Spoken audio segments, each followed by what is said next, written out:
Is there a way to truly understand a war? Every aspect from top to bottom. Armed conflict, by its very nature, is not something that lends itself well to an easy, straightforward analysis. It is deeply complicated, contradictory, and controversial. One method, though, might be to start at the strategic level. Look at the combatants involved, the disposition of their forces, where the big battles were fought and who won. But this turns war into nothing but numbers, spreadsheets, dates, and timetables. The human element is missing. You might understand how many casualties there were during some important campaign, but not how it felt to take cover in the trenches and see that death play out around you. You might know when and where the war started, but not what it was like to be in the crowd and hear that announcement for the first time. So maybe then you might try and study the first-hand accounts of the people who lived through it, read all the letters and dispatches, and get a real sense of what war was actually like beyond the dry facts of the situation. But then you're faced with the problem that there are multiple sides to any conflict, and not everyone involved is going to feel the same way. What one side earnestly believes is the absolute truth might be bitterly disputed by the other. But even if you study the strategic level and read all the first-hand accounts, understanding any war is still impossible if you don't look at the context in which it occurred, the events that led to its outbreak, and the ramifications that followed its conclusion. War, unfortunately, seems to be the axis around which history turns, necessitating terms and eras like pre-war, interwar, and post-war. So no matter what approach you take to try to understand an armed conflict, there will always be some aspect of it not given enough consideration and scrutiny. There are simply too many facts, too many details, too many accounts, and too many perspectives. A historian might spend an entire lifetime studying even an outwardly simple conflict and barely scratch the surface of what occurred. If we try to study the war between the First Order and the New Republic, though, we end up with the exact opposite problem. Where we might expect to be overwhelmed with a wealth of details, we instead uncover very little. The strategic level, the personal accounts, the perspective of both sides, the history leading up to the conflict, and even what that conflict achieved. Every approach you might take to understand this war just reveals a general lack of information. I think it's very telling that there's no real agreement on what this war should even be called, so lacking is it in context. But before we go any further, it should be said that this is not a problem exclusive to the First Order New Republic War. I could make the same complaints when talking about the Galactic Civil War between the Empire and the Rebellion, or the Clone Wars between the Republic and the Confederacy. The difference is, though, those earlier conflicts at least had a basic foundation, enough information to understand each side, their motives, the course of the war, and the importance of the outcome. The First Order New Republic War, by contrast, doesn't have that foundation and just doesn't work. And on this episode of Incoming, I'm going to attempt to explain why. But I should also acknowledge that maybe the main reason why this conflict doesn't work is because its two combatants don't either. The Templin Institute has previously examined the deficiencies in the First Order and the New Republic, and this video is very much a sequel to those two. If you haven't already watched them, I would advise that you do. Okay, so let's start with a basic overview of the First Order New Republic War based on those few details we currently have. 30 years after the death of Emperor Palpatine led to the collapse of the Galactic Empire, its primary successor government, the First Order, launched a surprise attack against the New Republic. Using Starkiller Base, a weapon able to replicate the destructive power of the Death Star, the First Order destroyed the New Republic capital on Hosnian Prime, which was also the location of its most powerful fleet. Within just hours of its firing, though, Starkiller Base was destroyed by the Resistance, a paramilitary group supported by the Republic. By the next day, or thereabouts, the First Order had taken over the galaxy. It attacked the Resistance headquarters on Dakar, forcing the group to flee for the supposed safety of the Outer Rim. A chase ensued, resulting in the destruction of the First Order flagship and the death of Snoke, their supreme leader. Kylo Ren, Snoke's acolyte, assumed control. About a year after that, still in control of the galaxy but overextended, the First Order was contacted by the Sith Eternal, led by the reborn Emperor Palpatine. He promised a fleet of Star Destroyers each capable of destroying an entire planet, and the First Order accepted. Within days of the first demonstration of these new warships, though, a galaxy-wide uprising destroys the First Order. Kylo Ren and Emperor Palpatine are killed on the Sith homeworld of Exegol, the site of a tremendous battle which involved reinforcements from all across the galaxy. Now, one of my preferred methods of analyzing the events of alternate realities is to recontextualize them in our own. It has a way of making the absurd elements a bit easier to spot. So how might this war have played out here on Earth? The closest comparison, I think, is if on December 7th, 1941, the Empire of Japan dropped an atomic bomb on Washington, D.C. Japan's only nuclear launch site is destroyed within hours by the Flying Tigers, an American volunteer group based in China, but the US surrenders anyways. The next day, the Japanese emperor is killed when the Flying Tigers destroy the battleship Yamato and a large part of the Imperial Navy. A year later, the Japanese Empire, now in control of the entire world, is gifted hundreds of atomic bombs by a mysterious group in their own government, but is destroyed overnight by a worldwide revolution. Now, that isn't a perfect parallel, but I think it does serve to underscore just how strange the First Order New Republic War was. There's no logical sequence of events that leads from point A to B, nothing to give a sense of progression. Instead, there is just an almost random assortment of cataclysmic battles that just kinda happen. I think a large part of this is due to the fact that the war is weirdly truncated. The destruction of Hosnian Prime, the fall of the New Republic, and the galactic conquest of the First Order happens in about a day. And the next day includes the destruction of the First Order's gigantic flagship and the death of their leader. Likewise, the discovery of Exegol, the subsequent battle there, and the galactic collapse of the First Order happens over the course of yet another day. Even if I might be off in the estimations of how long these events took, both the victory of the First Order and the defeat of the First Order happens in under a week each. Doesn't it feel like the actual war is missing, and with it, all the context? And that's what I was focused on when watching its events play out. When reviewing the major battles, I kept trying to find some details that would hint at the missing context, but whatever I found just added to the confusion. Let's start with the attack on Hosnian Prime. Just before Starkiller Base fired, General Armitage Hux, a high-ranking officer in the First Order, gave a speech, and this seemed like a great opportunity to get some information. So here's what General Hux said. The New Republic lies to the galaxy, while secretly supporting the treachery of the loathsome resistance. This fierce machine which you have built, upon which we stand, will bring an end to the Senate, to their cherished fleet. All remaining systems will bow to the First Order! So none of that is particularly helpful. A lot of First Order populist rhetoric, but what do you expect?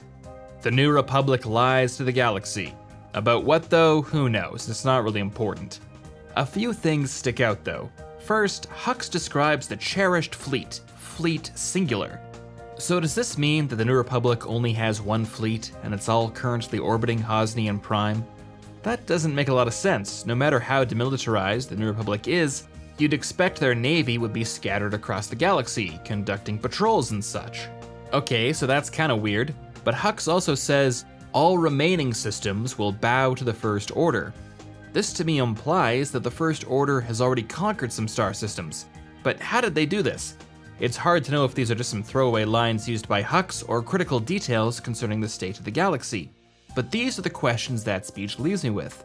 But Starkiller Base fires, Hosnian Prime is destroyed, and the First Order selects the Resistance base on Dakar as their next target. But why though? In the way members of the First Order talk to one another, it seems like the New Republic was just an obstacle in the way of their real goal, destroying the Resistance. This seems pretty backwards. One was the Galactic Government, and the other was a small paramilitary group. Why does the First Order consider the Resistance to be such a threat? Is the Resistance the only force in the galaxy opposed to the First Order? And now that the First Order has made its move, does the Resistance warning the galaxy make any difference at all? Regardless, the Resistance does manage to destroy Starkiller Base, a machine that has presumably taken decades to construct.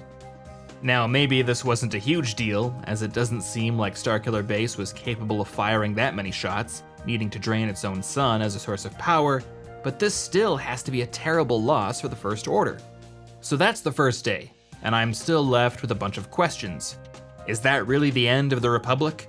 Should I assume that concurrently with the attack on Hosnian Prime, the First Order was invading a bunch of other star systems? Are these other forces suffering counterattacks? Is anyone except for the Resistance fighting back? Day 2 of the First Order New Republic War begins with a counterattack on the Resistance base on Dakar. Aware that the First Order is en route, the Resistance recalls its main cruiser, the Radis, and a few other ships to help in the evacuation of the planet. In the event the evacuation is not completed by the time the First Order arrives, the Resistance has a squadron of bombers and fighters forward deployed to cover the Radis. At this point, I'm still on board. This all makes sense to me. I understand the situation, I understand what's at stake, and I understand how this event is the logical continuation of the attack on Starkiller Base. The wider galactic situation is still a mystery, but this situation I understand. At this point though, we start to see some cracks. At both the strategic level and tactical level, the Battle of Dakar feels a little counterintuitive. When the First Order arrives with the evacuation still underway, the battle begins with the Resistance sending a single fighter to disable the First Order Dreadnought, a ship armed with siege cannons that represents the greatest threat to the Resistance fleet. Why only a single fighter? I don't know. Maybe they only had one of those booster thruster things that enabled the fighter to quickly close the distance. The Dreadnought, meanwhile, has 2 targets, one capable of escape and one not going anywhere. They decide to fire on the immobile target first. Maybe it takes longer to develop a firing solution on a fleet compared to a planet, and the First Order is unaware of how much of the evacuation has taken place and just wants to guarantee a hit on something. The remainder of the First Order fleet isn't doing much. I would have expected them to immediately launch fighters upon entering the system, but they apparently waited until the Dreadnought started taking fire. Some strange choices on both sides so far, but I'm not losing my mind over them. There is potentially a justification here, something I'm not aware of that makes all these choices make sense. So the Resistance base is wiped off the planet, but that one fighter has successfully destroyed the point defenses on the Dreadnought, enabling the Resistance bombers to approach. But the evacuation has just been completed, so the attack is no longer necessary. Once the last transport is docked, General Leia orders the Resistance forces to withdraw. But Poe Dameron, leading the attack, pleads for the opportunity to destroy the Dreadnought, which he describes as a fleet killer. But I don't really understand Poe's thinking here. If the New Republic fleet has already been destroyed, then the First Order losing a fleet killer won't make that much of a difference, especially when the First Order fleet probably includes quite a few Dreadnoughts. Without an understanding of the larger galactic situation, I don't really know what's at stake here. Maybe the Republic still does have a fleet, so destroying that Dreadnought is a good idea. I don't know. And as a quick side note, I do understand both points here. On the one hand, as General Leia says, if the necessity for this battle no longer exists, then it doesn't make sense to endanger the limited assets of the Resistance. On the other hand, it is difficult to withdraw from a battle once forces have been committed. Sometimes battles occur mainly due to momentum, rather than planning. It's in the aftermath of this battle where things really fall apart though. The Dreadnought is destroyed, the Resistance suffers some heavy losses, and the First Order pursues the remaining ships. I understand that the First Order is looking to finish the job here, but the forces they commit to this objective are insane. What should have been a small wrap-up operation gets turned into this enormous effort for seemingly no reason. Snoke himself is leading the chase in his enormous Super Star Destroyer, along with dozens of other ships, any one of which is probably more than a match for the Radis. This to me says that Snoke is either terrible at managing his resources, or there is nothing else at all important going on in this war. This is supposed to be the second day of a galactic invasion, and the Supreme Leader of the First Order is personally overseeing the pursuit of a single cruiser? Shouldn't Snoke be decorating his new office on Coruscant or destroying the rest of the Republic fleet? What is going on in the rest of the galaxy? Judging from Snoke's priorities here, seemingly nothing important.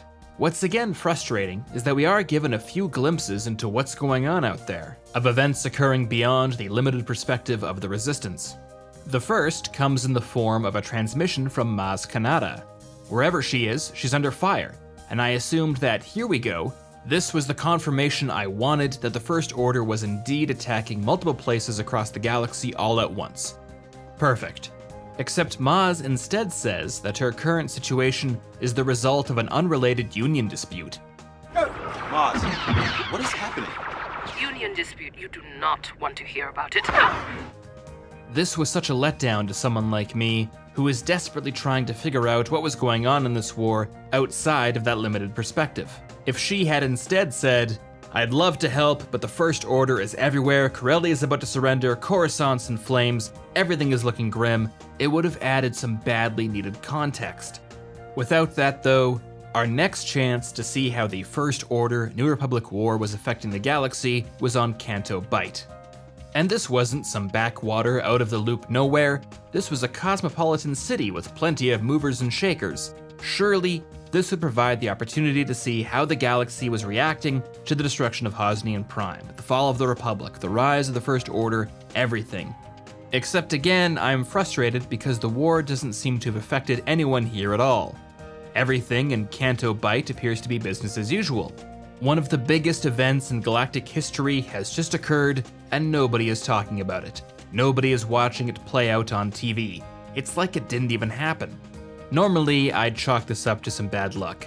The city just happened to be full of apolitical dilettantes, none of which really cared who was in charge of the galaxy. If only Rose and Finn had stopped on a planet with a news station. Except, Canto Bight is specifically known to be a haven for arms dealers. You know, the exact kind of people who would have a personal stake in what's going on and have a very strong incentive to remain up to date minute by minute. Is this war really so unimportant that a room full of arms dealers don't even care about it? Because that's the vibe I'm picking up here. The second day of the First Order New Republic War ends with another stunning reversal for the First Order. Over Crate, Snoke is killed, his flagship is destroyed, and the Resistance, though suffering heavy losses again, escapes to fight another day. The Battle of Crate, like the one over Dakar, had some questionable tactics, but given the Resistance was desperate and had to act fast, I can cut them some slack here. What is more interesting, though, is how this battle affects the strategic situation, especially for the First Order. Just to recap, within the first 48 hours of their campaign against the New Republic, the First Order has lost Starkiller Base, Supreme Leader Snoke, and his flagship, the Supremacy. To make matters worse, the new leader of the First Order, Kylo Ren, has been humiliated on camera by Jedi Master Luke Skywalker. It's difficult to imagine how this could have gone any worse for them. If the fighting had gone on for one more day, that might have been the end of the war. The First Order might have just disintegrated. This was supposed to be their big attack, planned for decades, and it's like they've fallen on their face immediately. Misfortune after misfortune after misfortune. 3 misfortunes, that's possible. 7 misfortunes, there's an outside chance. But 9 misfortunes? I'd like to see that. From here, the already convoluted course of the war goes completely off the rails. Despite suffering the greatest series of defeats in galactic history, the First Order is able to complete its conquest of the galaxy. How? I don't know. Or maybe the galaxy was already conquered, and they're just able to retain their control over it. Either way, a year later and the situation is mostly the same. The First Order has simultaneously taken over the galaxy, but also still needs to conquer the galaxy. It's impossible to get any sense of what is actually going on. At one moment, the First Order is trying to stop the Resistance, the last band of freedom fighters in the galaxy. In the next, they're now working with Palpatine and the Final Order to attack the remaining free worlds of the galaxy. He calls it the Final Order. In 16 hours, attacks on all free worlds begin. What free worlds, though? I thought the First Order already reigned across the galaxy. So that's not the case? Are these free worlds a part of the Republic? Does that mean it still exists somewhere? Without understanding where the front lines are and how much of the galaxy the First Order actually controls, it's impossible to get a sense of how important it actually is that Palpatine has shown up again with a fleet of planet-killing Star Destroyers. This confusion and uncertainty all comes to a head during the Battle of Exegol. The Resistance launches an attack to prevent Palpatine's fleet from entering the wider galaxy. They are very nearly wiped out, but saved at the last possible moment by timely reinforcements from seemingly everywhere, I guess. The circumstances surrounding this battle are so strange it's difficult to even analyze it. I don't know how we got here, I don't know what the objectives really are, I don't know what this is supposed to achieve, and I don't understand why events played out the way they did. The battles of Starkiller Base, Dakar, and Crate might have had their problems, but at least I could guess at how they fit into a wider context. The Battle of Exegol is a last-ditch attempt to prevent the First Order from taking over the galaxy, which they also already did. Everything about this battle just feels kinda random. The Resistance has been trying to rally the galaxy for over a year. What was it about this moment in particular that made them finally decide to act? Was it the return of Luke Skywalker? Was it the return of Palpatine? Was it the destruction of Kijimi by one of Palpatine's Star Destroyers? I don't understand why after an entire war in which the galaxy displayed nothing but apathy, its citizens now arrive in full force at this final moment. Where were all these people when the Resistance was cornered on Crate? Or when the attack on Starkiller Base was underway? Or when Hosnian Prime was destroyed? Or in the years leading up to it?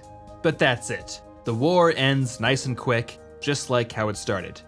The galaxy, which was either conquered or about to be conquered, is free again. Did any part of the First Order survive? Is the Galactic Republic coming back? What does the galaxy look like now? What did all of this actually achieve? These questions have no answers, and that last one in particular is a real problem. Because what did all this actually accomplish is the one thing that should be obvious. The Clone Wars brought about the end of the Republic and led to the rise of the Empire. The Galactic Civil War overthrew the Emperor and led to the restoration of a new Republic. The war between the First Order and the New Republic, well, fill in the blank, because I can't. It's hard to imagine that when the histories are finally written down, this whole conflict will be anything other than a minor footnote. From start to finish, the whole thing was over in just about a year. Compared to other galactic conflicts, it hardly seems very important. A weird little event in history when a fringe group from the unknown regions briefly took over the galaxy, only to be swept aside a year later. The First Order, nothing more than a cheap joke. A poor copy of the Empire that spent 30 years preparing for a war that they lost pretty much immediately.